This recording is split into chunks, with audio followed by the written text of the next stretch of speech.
Hello everyone, good morning all of you. Welcome to maths और by Ranjeet Verma. चलिए sir, आज आपके लिए एक नया टॉपिक है क्यूबिक इक्वेशन का फैक्टराइजेशन करना सीखेंगे, जो कि बहुत ही सिंपल तरीके से आपको सिखाएंगे। चलिए ध्यान से देखिएगा मेरे भाई लोग, ठीक है। तो ध्यान से देखिए, आपका x cube minus two x square minus x plus क्या दिया गया, 2 दिया गया है। तो आप इसे कैसे करेंगे, तो चलिए ध्यान से देखिएगा। फर्स्ट क्वेश्चन, तो आपको क्या करना सर, इसमें एक्स क्यूब है और ये माइनस क्या है, एक्स, इनको एक साथ कर लीजिए सर, ठीक है ना। करने के बहुत सारे तरीके होते हैं, बल्कि हम आपको बिल्कुल सिंपल सा तरीका सिखाएंगे। एक्स क्यूब माइनस एक्स को एक साथ कर लिया आपने, माइनस के सर जी 2x स्क्वायर है और प्लस कितना है सर 2 है। बोलो क्लियर हो गया। अब इस तरीके से जो है सर जी एक्स क्यूब माइनस अब समथिंग हो गया। अब इसके बाद जो है सर जी ध्यान दीजिएगा, अब आपने यहाँ पे क्वेश्चन आपके पास था x cube minus 2x square minus x और प्लस क्या था 2 इक्वल टू। अब मैंने इसको थोड़ा सा क्या किया, रीअरेंज कर लिया सर, ठीक है ना। अब इसके बाद जो है सर जी यहाँ पे आप ध्यान से देखें, तो एक्स क्यूब माइनस एक्स है, तो हम यहाँ पे देखिए सर जी, यदि आप ध्यान से देखें पावर 3 है पावर 1 है, तो इनमें कॉमन क्या है सर, इनमें कॉमन x आपका है सर। क्या कॉमन है, x। तो यहाँ से क्या बचा सर, एक्स स्क्वायर रह गया, एक पावर क्या होगा, कम हो जाएगा। बोलो क्लियर है। इसके बाद यहाँ पे x की पावर 1 था, तो इसलिए x 1 जा x हो गया। बोलो क्लियर है। अब सर ये माइनस और ये क्या है सर, प्लस है, तो इस तरीके से माइनस प्लस होने की वजह से माइनस कॉमन होता है। माइनस 2 यहाँ पे भी है और सर यहाँ भी तो 2 कॉमन फैक्टर है, तो इसलिए 2 कॉमन हो गया। तो ये सर जी आपका एक्स स्क्वायर केवल बचेगा, यहाँ प्लस था, ये माइनस कॉमन होने की वजह से माइनस आपका क्या हो गया सर जी 1 बच गया। बोलो क्लियर है। देखो कितना ही सिंपल तरीके से आपने इसको फैक्टराइज कर दिया, मतलब सेकंडों में सर आ गया। अब इस तरीके से जो है सर जी, आप यहाँ पे ध्यान से देखिए, दोनों ब्रैकेट में एक्स स्क्वायर माइनस 1 क्या है, कॉमन है सर, आपने कॉमन कर लिया। अब एक ब्रैकेट में आपके पास क्या बचा सर, एक्स बचा, और दूसरे में क्या बचा सर, माइनस 2 बचा। अब मेरे भाई क्या फैक्टराइजेशन कंप्लीट हुआ जी, अभी नहीं कंप्लीट हुआ, अभी थोड़ा सा और आगे बढ़ेंगे।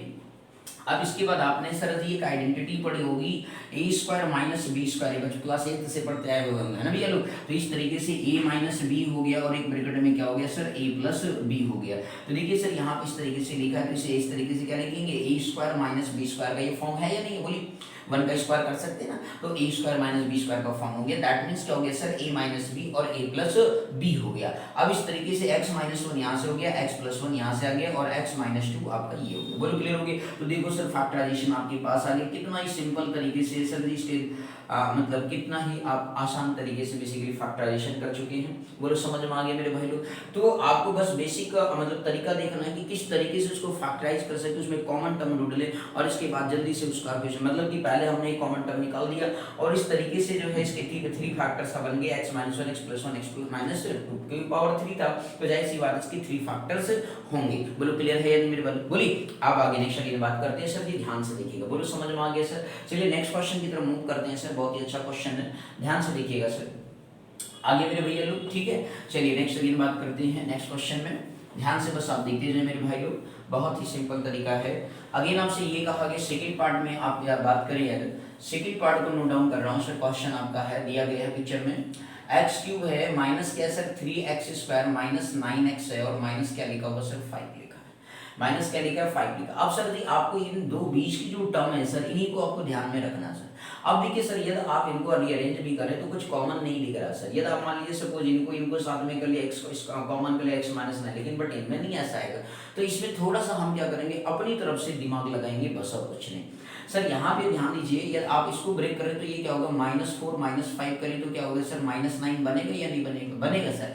अब मुझे इस तरीके से 3 को ब्रेक करना है कि जिससे कि ये -4 इसमें नहीं, देखो सर -4 प्लस ये 1 कर दें समझने के लिए सर, -4 प्लस 1 कर दें तो उस केस में देखो -3 बन करके आएगा कि नहीं, क्योंकि आपको पता है कि सर जब डिफरेंट साइन होता है तो हमेशा सबट्रैक्शन होता है, और साइन उसी जो बेसिकली नंबर का लगता है जो नंबर बड़ा होता है या नहीं, बोलो क्लियर होगी। तो इस तरीके से जो है सर जी एक्स क्यूब हो गया मेरे भैया, और माइनस मैंने क्या कर दिया 4x स्क्वायर कर दिया, और प्लस x स्क्वायर कर दिया। -4x स्क्वायर में से प्लस x स्क्वायर करेंगे तो सर माइनस आएगा कि नहीं, 3x स्क्वायर, ठीक। अब याद देखिए सर जी, आपका सेम साइन होने पे क्या होता है, चीजें ऐड हो जाती है, तो इसलिए -4 माइनस किया तो -4x हो गया, और माइनस क्या आ गया 5x आ गया। बोलो आया सर समझ में नहीं। तो बहुत ही सिंपल तरीका आपको बता रहा हूँ सर, 6 टर्म बनाने चल रहा हूँ यहाँ पे, बस आपको यही चीज ध्यान में रखना है सर। और इस तरीके से क्या आ गया सर, माइनस क्या हो गया मेरे भाई लोग 5 हो गया। बोलो क्लियर है या नहीं। अब इसके बाद जो देखो सर 6 टर्म हमारी कंप्लीट होगी, आप यहाँ पे ध्यान से देख सकते हैं, बिल्कुल सिंपल सा तरीका, क्लियर हो गया। अब इसके बाद सर ध्यान दीजिए, अब इसको रीअरेंज करेंगे सर, क्या करेंगे, रीअरेंज करेंगे। तो रीअरेंज कैसे करेंगे, देखिए सर एक्स क्यूब है प्लस एक्स स्क्वायर को एक साथ करेंगे sir, x cube plus x square को हमने एक साथ कर लिया मेरे भैया लोग। अब इसके बाद जो है माइनस 4x स्क्वायर और माइनस 4x को हमने एक साथ कर लिया। इसके बाद माइनस क्या है 5x और माइनस 5 को एक साथ कर लिया। बोलो समझ में आ गया, हमने क्या किया सर जी, एक्स स्क्वायर वाले टर्म को यहाँ पे मूव कर दिया और इस वाले टर्म को यहाँ पे टेक कर लिया। बोलो क्लियर हो गया, बाकी ये तो साथ साथ में थे नहीं थे। बोलो क्लियर हो गया कि नहीं, एनी डाउट। अब इसके बाद जो है सर क्या करेंगे मेरे भैया, देखिए जरा x cube plus x square में आप ध्यान से देखिए तो क्या कॉमन है सर, एक्स स्क्वायर क्या हो रहा है सर, कॉमन हो रहा है। तो इस तरीके से आपका एक्स प्लस क्या बचा सर 1, क्योंकि आप जो पावर 2 हमेशा लीस्ट पावर कॉमन होता है, क्लियर हो गया कि नहीं। तो इस तरीके से मेरे भाई x की पावर 2 को जब हमने कॉमन किया तो पावर 2 निकल गया, तो पावर 3 है ना, तो एक पावर क्या हो गया, कम हो गया, तो x प्लस क्या बचा 1 बचा। अब माइनस लग गया सर जी, दोनों में देखिए सेम आपका क्या है, माइनस 4 तो कॉमन है और x स्क्वायर और ये x है, तो लीस्ट पावर क्या है सर x है कि नहीं है, बोलिए। तो इस तरीके से माइनस 4 हो गया सर और इस तरीके से क्या आ गया सर x आ गया। बोलो क्लियर है या नहीं मेरे भाई, बोलिए। अब इसके बाद सर यहाँ से क्या बचा सर, यहाँ से बचा केवल x। अब इसके बाद जो है सर ये माइनस कॉमन से कर चुके हो तो क्या बचेगा, प्लस 1 बचेगा। आपको देखिए माइनस 5x और माइनस 5 में क्या कॉमन है, माइनस 5 कॉमन है या नहीं, बोलिए है, ओके सर। तो माइनस 5 आपने कॉमन कर लिया तो x प्लस क्या आ गया सर 1 आ गया। अब देखिए तीनों में एक कॉमन फैक्टर हमें मिल गया कि नहीं मिल गया, बोलिए मिल गया सर, ओके बहुत अच्छे, वेरी गुड। तो x प्लस 1 हमने क्या कर लिया सर, कॉमन कर लिया। बोलो आया समझ में या नहीं, ठीक। अब इसके बाद जो है सर देखिए ब्रैकेट में क्या बचा, एक्स स्क्वायर यहाँ से बचा, यहाँ से देखिए क्या बचा 4x बचा, यहाँ से क्या बचा माइनस 5 बचा। बोलो सर क्लियर है या नहीं क्लियर, एनी डाउट इसमें। तो आपने क्या देखो कितनी सिंपल तरीके से इसको फैक्टराइजेशन कर दिया। बोलो सर ये समझ में आया कि नहीं है, बिल्कुल आपको एक एक बात क्लियर कर रहे हैं यहाँ पे, ठीक है। अब इसके बाद देखिए सर बहुत ही सिंपल, अब देखिए क्वाड्रेटिक बन गया सर। क्वाड्रेटिक को मैंने बहुत ही सिंपल तरीका बताया, मिडिल स्प्लिट टर्म। इसके लिए थोड़ा सा आपके लिए रफ वर्क करता हूँ, ध्यान दीजिएगा क्या करता हूँ, रफ वर्क करता हूँ। 1 5 जो क्या होता है 5 होता है सर। तो आपको पता है कि बेसिकली यदि इसको मैं ब्रेक करूं तो x प्लस क्या हो गया सर 1 हो गया। आपको पता है कि भैया मतलब एक ये आपका यहाँ x स्क्वायर का जो कोफिशिएंट होता है वो a की वैल्यू होती है, तो a की वैल्यू 1 हो गया। x का कोफिशिएंट क्या है सर जी, ध्यान से देखिए b की वैल्यू क्या है -4 है, c की वैल्यू देखिए सर क्या कांस्टेंट है -5 है। तो 1 इंटू क्या किया आपने -5 किया तो -5 आ गया। मैंने कहा सर -5 या b को इस तरीके से ब्रेक करूं कि -5 प्लस 1 करूं तो सर क्या आएगा -4 आएगा कि नहीं आएगा, और -5 इंटू यदि 1 कर दूं सर जी तो क्या आएगा -5 आएगा, जो a इंटू सी के क्या है बराबर। ये कहलाता है middle split term, factorization of quadratic equation. बोलो ठीक है ना मेरे भाई। अब इस तरीके से आप यहाँ क्या करोगे कि x स्क्वायर माइनस क्या हो गया 5x हो गया प्लस x हो गया -5 हो गया। बोलो सर आया समझ में। अब मेरे भैया x प्लस 1 हो गया और इसके बाद यहाँ से x स्क्वायर आ गया, और देखो ध्यान दीजिए। अब इसके बाद थोड़ा सा ब्रैकेट डी ब्रैकेट का यूज कर रहा हूँ। अब इस तरीके से x स्क्वायर में x का कॉमन है भैया, x कॉमन है ना, लीस्ट पावर कॉमन है, ठीक। यहाँ से बचा x और यहाँ से क्या बचा -5। देखिए इन दोनों का कॉमन फैक्टर क्या हो सकता है, सिर्फ कुछ कॉमन दिख रहा नहीं दिख रहा, तो क्या कॉमन होगा सर 1 होगा। क्या होगा 1 होगा। इस तरीके से आपने 1 को क्या कर लिया सर कॉमन कर लिया, तो x माइनस क्या आ गया 5 आ गया। बोलो सर आगे समझ में नहीं, क्लियर हो गया सर। देखो कितनी सिंपल तरीके से फैक्टराइजेशन बन रहा है सर। अब यहाँ पे देखिए सर दोनों में क्या कॉमन है, x माइनस 5 कॉमन है, तो x प्लस 1 तो सर ऑलरेडी पहले से हमें मिला हुआ फैक्टर। दूसरा क्या हो गया सर जी x माइनस 5 दोनों में क्या सर कॉमन है, और इसके बाद यहाँ से क्या बचा देखिए सर x और यहाँ से क्या बचा प्लस 1 बच गया। बोलो सर आगे समझ में नहीं। तो इस तरीके से क्या आ गया सर जी फैक्टराइजेशन आ गया, x cube minus 3x square minus 9x minus 5 की वैल्यू आ गया x plus 1 x minus 5 and x plus 1 हो गया सर। बोलो आया मेरे भैया लोग या नहीं, बोलिए। इतनी सिंपल तरीके से बार आगे रिपीट कर रहा हूं, ध्यान से देखिएगा। मैंने पहले कहा कि जो बीच के दो टर्म है, बोलो सर समझ में आ गया है, ठीक। एक बार आगे रिपीट करता हूं आपको समझाने के लिए सर, बहुत इंपॉर्टेंट क्वेश्चन है। अब ये कहा गया कि x cube minus 3x square minus, अब सर इसमें देख रहा था कि सर इसको इसके साथ रीअरेंज करूं या इसको इसके साथ रीअरेंज करूं तो कुछ कॉमन नहीं मिल रहा है। तो हमने कहा कि सर जी कुछ हमें इस तरीके से करना है कि -3 है, तो मैंने कहा -4 प्लस 1 को तो -3, -9 को मैंने फिर कहा -4 माइनस, अब यहाँ -4 दिख गया, -5 कॉमन दिख गया और 1 1 के साथ दिख गया। बोलो समझ में आया कि इस तरीके से x cube minus 4x square plus x square में इसको ब्रेक किया, ये -4x -5 है। अब इस तरीके से थोड़ा सा रीअरेंजमेंट कर लिया कि x स्क्वायर को इसके साथ कर लिया, -4x स्क्वायर -4x हो गया और -5x माइनस हो गई। अब इसके बाद मेरे भैया क्या हो गया कॉमन हो गया, क्या हो गया कॉमन हो गया। इस तरीके से x स्क्वायर यहाँ से लीस्ट पर कॉमन हो गया, x प्लस 1 आ गया, -4x हमने कॉमन किया, तो इस तरीके से क्या बचा x प्लस 1 -5 कॉमन किया तो क्या बच गया x प्लस 1 हो गया। बोलो आया समझ में नहीं, बोली क्लियर है। अब इस तरीके से जो है सर जी आपने आगे, अब यहाँ पे क्वाड्रेटिक बन गया, क्या बन गया, क्वाड्रेटिक इक्वेशन बन गया सर। मैंने कहा कोई बात नहीं सर, मिडिल स्प्लिट टर्म जिंदाबाद, बोल क्लियर है। अब इस तरीके से जो है आपने सर जी क्या किया, एक्स स्क्वायर माइनस 4, अरे भैया ध्यान से पढ़ो, बहुत इंपॉर्टेंट क्वेश्चन है, 4 नंबर का है पेपर में। अब इस तरीके से x square minus 4x minus 5 है। अब मैंने कहा कि हमें जो एक्स स्क्वायर का कोफिशिएंट a होता है और ये कांस्टेंट, इनका प्रोडक्ट जो होता है b को इस तरीके से ब्रेक करना होता है कि भैया जो है a इंटू सी के क्या आना चाहिए, बराबर आना चाहिए। तो मैंने कहा चलो ठीक है भाई, तो 5 इंटू 1 इंटू माइनस 5 किया तो माइनस 5 आया। अब मैंने कहा माइनस 4 हो गया तो माइनस 5 प्लस 1 कर दूं तो क्या बन जाएगा सर जी, माइनस 4 बन जाएगा, और माइनस 5 इंटू 1 कर दूंगा तो क्या बन जाएगा, माइनस 5 बन जाएगा। बोलो क्लियर। इस तरीके से इसको ब्रेक करके क्या कर लिया, कॉमन कर लिया सर, और इस तरीके से हमें क्या बन गई, इसकी भी इक्वेशन का फैक्टराइजेशन, इतने सिंपल तरीके से आंसर आपके पास आ गया। बोलो क्लियर है, बोलिए आगे समझ में सर जी, ठीक है ना, बहुत ही इंपॉर्टेंट कॉन्सेप्ट है सर। चलिए सर अगला क्वेश्चन देखिएगा। फर्स्ट क्वेश्चन आपने देखा बहुत ही सिंपल था, अब दूसरा देखा, बोलो क्लियर हो गया कि नहीं, कोई दिक्कत, ध्यान से देख लीजिएगा सर, ठीक। चलिए नेक्स्ट क्वेश्चन की बात करेंगे, बहुत ही ध्यान से मेरे भैया लोग देखते रहिए, मैथ बिल्कुल आपके लिए सिंपल करना है, बस ध्यान रखना। अगला नेक्स्ट क्वेश्चन की तरफ बात करते हैं सर, ध्यान से बस देखते रहिए। क्वेश्चन नंबर 3 की बात करेंगे, बहुत ही सिंपल सा क्वेश्चन है मेरे भैया लोग। क्वेश्चन नंबर 3 है, ध्यान दीजिएगा। 3 नंबर में आपको दिया गया है x³ प्लस 13x² दे रखा है भैया, 32x दे रखा प्लस 20। बाप रे बाप, बड़ा नंबर दिख गया यार, तो डर गए हम। अरे नहीं डरना है मेरे भाई, बहुत ही सिंपल तरीके से करेंगे। देखो जरा, अब यहाँ पे जो है सर क्वेश्चन देखिए पिक्चर में, ये भैया देखो अभी ये हम इनको साथ में देखें, x कॉमन भी 13 बचेगा, 32 20 कुछ कॉमन दिख रहा है यार, इसको इसके साथ ले, इसको इसके साथ ले जाओ, क्या कॉमन कुछ दिख रहा है, नहीं दिख रहा है। तो मैंने कहा फिर से वही पुराना गाना गाना, तो सर यहाँ से शुरुआत करता हूँ, इन दोनों पर फोकस करना हमें, ठीक। अब यहाँ पे जब हम फोकस कर रहे हैं तो इनको देखो भैया, ये देखो 20 दिख रहा है ना, ये क्या दिख रहा है, 20 दिख रहा है। x³ का कोफिशिएंट क्या होना चाहिए सर, 1 होना चाहिए, तभी बात बनेगा सर।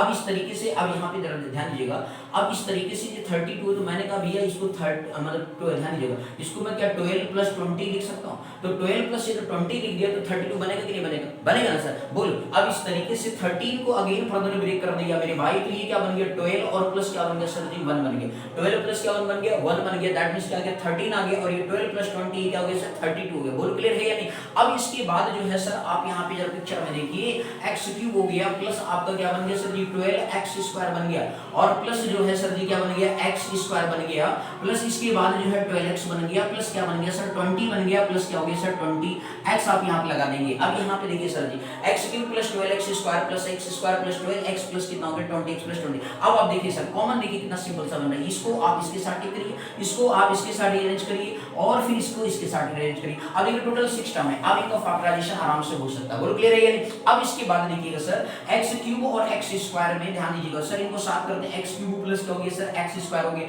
अब इसके बाद सर जी क्या हो गया 12x² प्लस कितना हो गया सर 12x हो गया, और ये इसका सर 20x प्लस कितना आ गया 20 आ गया मेरे भाई, बोलो क्लियर है या नहीं। अब इस तरीके से ध्यान से देखिए यहाँ पे पिक्चर में x³ और x² में क्या कॉमन है सर x² कॉमन है, क्या कॉमन है x² कॉमन है। अब मेरे भैया यहाँ से क्या बचा x बचा, और यहाँ से क्या बचा 1 बचा। अब जब पिक्चर में यहाँ पे देखिए 12 है सर, यहाँ पे भी 12 है, तो 12 कॉमन हो गया सर जी। x² और x में क्या कॉमन है सर x कॉमन है, क्या कॉमन है x कॉमन है। अब इस तरीके से यहाँ से क्या बचा x बचा, और प्लस क्या बचा सर 1 बच गया, 12 बन जाए 12 हो गया, बोलो क्लियर है कि नहीं। अब जब देखो 20 और 20, तो 20 कॉमन हो गया, x प्लस कितना आ गया सर 1 आ गया। देखो भैया कितना सिंपल तरीके से कॉमन निकल गया, बोलो क्लियर। तो इस तरीके से जो है x प्लस 1 को हम क्या कर लेंगे, कॉमन टेक कर ली तीनों टर्म में। अब यहाँ से क्या बचा x² बचा, और प्लस 12x बचा, और प्लस कितना हो गया 20 हो गया। बोलो भाई समझ में आ गया कि नहीं, कितनी सिंपल तरीके से आपका देखिए क्यूबिक आपका जो है क्वाड्रेटिक में कन्वर्ट हो गया, बोलो क्लियर है या नहीं, कोई दिक्कत इसमें। अब इसके बाद जरा समझिएगा, अब क्वाड्रेटिक में इक्वेशन में कन्वर्ट हो गया, तो हम इसे क्या करेंगे सर मिडिल स्प्लिट टर्म से क्या करेंगे सर ब्रेक करेंगे, ठीक है ना।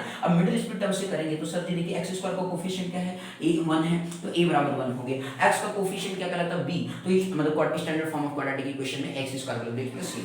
अब यहाँ से x का कोफिशिएंट b है, तो b बराबर कितना हो गया सर 12 हो गया, c जो आपका सर कितना हो गया 20 हो गया। अब मेरे भैया देखो जरा a 1 into 20 किया तो कितना आएगा सर 20 आएगा, मतलब a into c आ गया। अब इसके बाद b को इस तरीके से ब्रेक करना है, तो b को मैंने कहा मेरे भैया देखो 10 और 2 कर दिया तो कितना आ गया 12 आ गया, और इसके बाद 10 into 2 यदि कर दिया तो कितना आ गया 20 आ गया, बोलो क्लियर है। तो देखो a into c के बराबर हो गया कि नहीं हो गया, बोलिए। अब इस तरीके से जो है सर अब आप क्या करेंगे x प्लस 1 यहाँ पे लिखा, और यहाँ पे आपने ब्रेक कर दिया x² प्लस जो है 10x प्लस क्या लिखा 2x प्लस क्या लिखा सर 20, बोलो क्लियर हो गया कि नहीं। देखो कितनी सिंपल तरीके से अगेन फिर क्वाड्रेटिक भी ब्रेक हो गया। अब इसके बाद जरा प्रदर्शन करिए सर x प्लस 1 आ गया सर, क्या आ गया x प्लस 1 आ गया। इसके बाद सर जरा यहाँ पे देखिए x स्क्वायर और 10x में आप देखें तो आपका क्या लीस्ट पावर कॉमन होगा, x कॉमन हो गया। तो इस तरीके से सर जी x कॉमन किया तो क्या बचा पिक्चर में x प्लस क्या आ गया सर, यहाँ से x बचा और यहाँ से क्या बचा 10 बचा। इसके बाद अगेन आपसे कहा गया 2x और 20 में देखिए सर 2 10 जा क्या होता है 20 होता है। इसका मतलब क्या कॉमन हो गया सर 2 कॉमन हो गया। क्या कॉमन हो गया 2 कॉमन हो गया। तो x प्लस कितना बचा सर 10 बचा। बोलो मेरे भैया लोग समझ में आ गया कि क्लियर है। अब आप यहाँ पे देखिए सर क्या कॉमन है, x प्लस 10 कॉमन है और x प्लस क्या 10 कॉमन है। तो x प्लस 1 यहाँ से हो गया सर जी और यहाँ से क्या हो गया x प्लस 10 हो गया। इसके बाद यहाँ से क्या बचा सर x प्लस 2 हो गया। देखिए सर जी कितनी सिंपल तरीके से अगेन फर्दर क्या हो गया क्यूबिक इक्वेशन फैक्टराइज आपका होकर के आ गया। बोलो सर समझ में आया कि नहीं है, बोलिए क्लियर है। अब ध्यान से देखिएगा अगेन एक बार फिर से समझ लीजिए सर यहाँ पे हमने सबसे पहले फोकस किया कि भैया आपका देखिए कॉमन देख रहे हैं हम रीअरेंज कर रहे हैं। जैसे पहला क्वेश्चन प्रीवियस में हमने किया था वो सिस्टम नहीं बन रहा था, ठीक है ना। तो इस तरीके से हमने क्या किया सर जी कुछ ऐसा सोचा कि 20 था तो हमने कहा 32 को 12 प्लस 20 लिखूं तो बात बन जाएगा, फिर 32 बन जाएगा जोड़ने पे। इसके बाद 13 है सर जी, यहाँ पे 13 को हमने कहा 12 यहाँ पे आ रहा है तो 12 प्लस 1 के नाम पे 13 हो गया। बोलो क्लियर है। इस तरीके से हमने क्या किया सिस्टम बना लिया टोटल और फिर इसके बाद इनको क्या किया रीअरेंज कर लिया। रीअरेंज करके सर ये कॉमन फैक्टर बना लिया। बोलो क्लियर हो गया कि अब जो कॉमन आ गया फिर क्वाड्रेटिक में हो, क्वाड्रेटिक का प्रोसीजर आपको समझा गया कि किस तरीके से फिर इसका मल्टीप्लिकेशन टर्म से ब्रेक करके आपका बेसिकली फैक्टर आ गया कि किस तरीके से इसका फैक्टराइजेशन है। x plus 13 x square plus 32 x plus 20 का जो है x plus 1 x plus 10 and x plus 2 that is a factor of cubic equation. बोलिए आगे सर समझ में। चलिए सर एक क्वेश्चन और है और अभी ध्यान से देखते हैं और अच्छे से कॉन्सेप्ट सीखते हैं। समझ में आ गया होगा नोट डाउन कर लीजिएगा, ठीक है। चलिए नेक्स्ट अगेन ध्यान दीजिए। नेक्स्ट क्वेश्चन आपके पास है, बहुत ही सिंपल सा क्वेश्चन है। आपको बस ध्यान से क्या करना है सर जी समझना है कि बेसिकली बहुत ही सिंपल सा है। देखिए क्वेश्चन नंबर 4 आपका जो दे रखा है सर जी ध्यान दीजिएगा। क्वेश्चन नंबर 4 में आपका लिखा 2y³ plus y square minus के लिखा सर 2y माइनस 1 लिखा होगा। अब यहाँ पे सर जी जरा पिक्चर में ध्यान से देखिए, ये तो लग रहा है कि सिंपल बात बन सकती है हमारी। देखिए सर यहाँ पे आपका सर जी 2y³ है और यहाँ पे देखिए सर माइनस 2y लिखा हुआ है, ठीक है ना। यदि हम इनको एक तरफ करें सर देखिए क्या कुछ कहानी बन सकती है यानी तो वो देखेंगे सर। तो 2y³ हो गया सर जी माइनस क्या हो गया सर जी 2y हो गया, ध्यान से समझना। और प्लस क्या हो गया सर जी y स्क्वायर और माइनस क्या हो गया सर 1 हो गया। बोलो क्लियर है यानी। अब यहाँ पे मानी सब हमने क्या किया सर केवल और केवल रीअरेंज कर लिया, ठीक है ना। अब रीअरेंज करने के बाद ये कहानी हमारी बनेगी तो ठीक है, नहीं तो फिर उसी तरीके से अगेन फर्दर करेंगे, ठीक है ना। अब मेरे भैया एक बात बता दीजिए दोनों में क्या कॉमन है सर 2 कॉमन है यानी ध्यान से देखिएगा 2 कॉमन है, बिल्कुल कॉमन है सर, ठीक। y³ और y में देखिए सर क्या कॉमन है, लीस्ट पावर कॉमन होता है, y की पावर 1 कॉमन हो गया। बचा क्या सर y स्क्वायर बचा और माइनस क्या आ गया सर 1। अब यहाँ पे देखिए सर y स्क्वायर माइनस 1 का कॉमन फैक्टर क्या होगा सर 1 होगा। तो इस तरीके से क्या बन गया सर y स्क्वायर माइनस क्या आ गया 1 आ गया। लो सर जी ये भी बिल्कुल सिंपल सा हो गया, ठीक है ना। अब मेरे भैया यहाँ पे देखिए दोनों में क्या कॉमन है, दोनों में कॉमन देखिए सर y स्क्वायर माइनस 1 है सर, क्या है y स्क्वायर माइनस 1 है। अब यहाँ पे देखिए पिक्चर में 2y क्या बचा 2y और प्लस क्या बचा सर 1 बचा। अब देखो सर y स्क्वायर माइनस 1 का मतलब है कि आपने आइडेंटिटी पढ़ी है a माइनस b और a प्लस b होता है जब a स्क्वायर माइनस क्या होता है b स्क्वायर होता है। तो a square minus b square का फॉर्म देखिए a स्क्वायर माइनस 1 का स्क्वायर लिख सकते हो कि नहीं लिख सकते हो। अब इस तरीके से जो है सर जी 2y प्लस 1 हो गया और ये आपका बन गया y और माइनस 1 एक ब्रैकेट में और एक ब्रैकेट में क्या आ गया y प्लस 1 आ गया। देखो सर कितनी सिंपल तरीके से ये भी क्या हो गया सर फैक्टराइज हो गया। बोलो क्लियर हो गया। तो आपको बस थोड़ा सा ध्यान रखना है कि कॉमन सॉमन लेना, ठीक है ना मेरे भैया लोग। तो और रीअरेंज करना आना चाहिए और ध्यान से देख लेना है कि किस तरीके से कॉमन बन सकता है। बोलो क्लियर हो गया ना। तो कितनी सिंपल तरीके से आपको क्यूबिक फैक्टराइजेशन सिखाया गया। तो मेरे भैया लोग आप इसे ध्यान से सीख लीजिएगा। जहां पे कहीं डाउट होगा तो कमेंट सेक्शन में जरूर लिखिएगा, ठीक है मेरे भैया लोग। Thank you so much for watching this my video, thank you.